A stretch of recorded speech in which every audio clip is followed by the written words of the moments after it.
Hello বন্ধুরা, প্রিয়া ইপসা কিচেনে তোমাদের সবাইকে স্বাগত। আজকে তোমাদের সাথে শেয়ার করলাম দারুণ স্বাদের চিকেন রোস্টের একটা রেসিপি ঘরে থাকা কিছু উপকরণ দিয়ে। একবার বানিয়ে খাইয়ে দেখো, বাড়ির প্রত্যেকেই তোমার প্রশংসা করবে। চিকেন রোস্টের এই রেসিপিটা লুচি, পরোটা, নান, ফ্রাইড রাইস, পোলাও দিয়েও তোমরা খেতে পারো। রেসিপিটা ভালো লাগলে প্লিজ আমার চ্যানেলটিকে লাইক ও সাবস্ক্রাইব করে দিও। আমি এখানে 500 গ্রাম চিকেন নিয়েছি।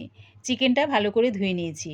এর মধ্যে দিয়ে দিলাম 1 চামচ হলুদ গুঁড়ো, 1 চামচ কাশ্মীরি লঙ্কার গুঁড়ো। এই লঙ্কার গুঁড়োয় ঝাল হয় না, কালারের জন্য এটা দিলাম। দিলাম স্বাদ অনুযায়ী নুন, আর দিচ্ছি একটা পাতিলেবুর রস। সব কিছু ভালো করে চিকেনের সাথে মিশিয়ে নিয়ে 30 মিনিটের জন্য এটা ম্যারিনেট করে রেখে দেবো। তোমাদের হাতে খুব একটা বেশি সময় যদি না থাকে, চিকেনটা অন্তত 15 মিনিটের জন্য ম্যারিনেট করে রেখে দিও। মশলাটা চিকেনের সাথে ভালো করে মিশিয়ে নিয়েছি, চাপা দিয়ে এটা রেখে দিলাম। একটা মশলা বানিয়ে নেব। গ্যাসটাকে মিডিয়ামে রেখে একটা কড়া বসিয়ে দিয়েছি। এর মধ্যে দিয়ে দিলাম 4টে শুকনো লঙ্কা, 2 চামচ গোটা ধনে, 1 চামচ গোটা জিরে, দিচ্ছি 4-5টা লবঙ্গ, 2 টুকরো দারচিনি, দিলাম হাফ চামচ গোটা গোলমরিচ। এর মধ্যে প্রায় 12-13টা গোলমরিচ আছে। দিলাম 3টে ছোটো এলাচ, আর দিলাম 1 চামচ মৌরি। এগুলো আমি হালকা করে ভেজে নিচ্ছি। যখন দেখবে এই মশলা থেকে সুন্দর একটা গন্ধ বেরোচ্ছে, তখন এটা নামিয়ে ঠান্ডা করে মিক্সির জারে পেস্ট করে নেব। মিক্সির জারের মধ্যে দিয়ে দিলাম 18-19টা রসুনের কোয়া আর 2 ইঞ্চি আদার টুকরো। কোনো রকম জল না দিয়ে এটা একটা পেস্ট করে নেব। একদম মিহি পেস্ট করব না, দেখো ঠিক এরকম একটু দানা দানা রেখেছি।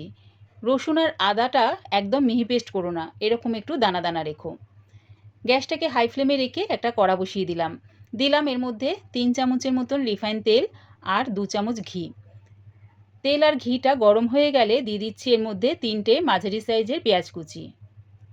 পেঁয়াজ কুচিটা দিয়ে একটু নাড়িয়ে চাড়িয়ে এবারে এর মধ্যে দিয়ে দিচ্ছি কারি পাতা। কারি পাতাটা দিয়ে দেখো পেঁয়াজটা আমি লাল লাল করে ভেজে নেব। পেঁয়াজটা আমার দেখো একদম লাল লাল করে ভাজা হয়ে গেছে। এবারে দিয়ে দিচ্ছি আদা আর রসুনের পেস্টটা দিয়ে 2 মিনিটের জন্য আমি কষিয়ে নিলাম। এবারে দিয়ে দিলাম ম্যারিনেট করা চিকেনটা দিয়ে পেঁয়াজের সাথে মিশিয়ে একটু ভাজা ভাজা করে নেব।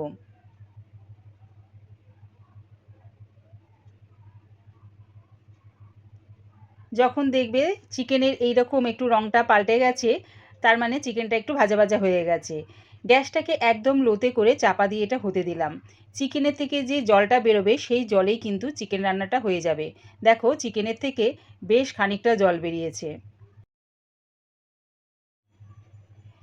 এবারে দিয়ে দিচ্ছি যে শুকনো মশলাটা আমি বানিয়ে রেখেছিলাম, সেটা দিলাম স্বাদ অনুযায়ী নুনটা একটু বুঝেই ব্যবহার করো। চিকেনটা ম্যারিনেট করার সময় সেখানে কিন্তু স্বাদ অনুযায়ী নুন দিয়েছিলাম।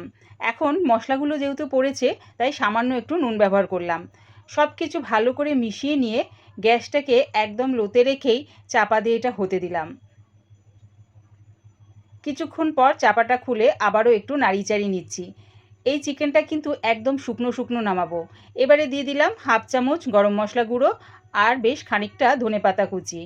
সব কিছু আবার চিকেনের সাথে মিশিয়ে নিয়ে চাপা দিয়ে আরও 1 মিনিটের জন্য গ্যাসটাকে লোতে রেখে এটা হতে দেব।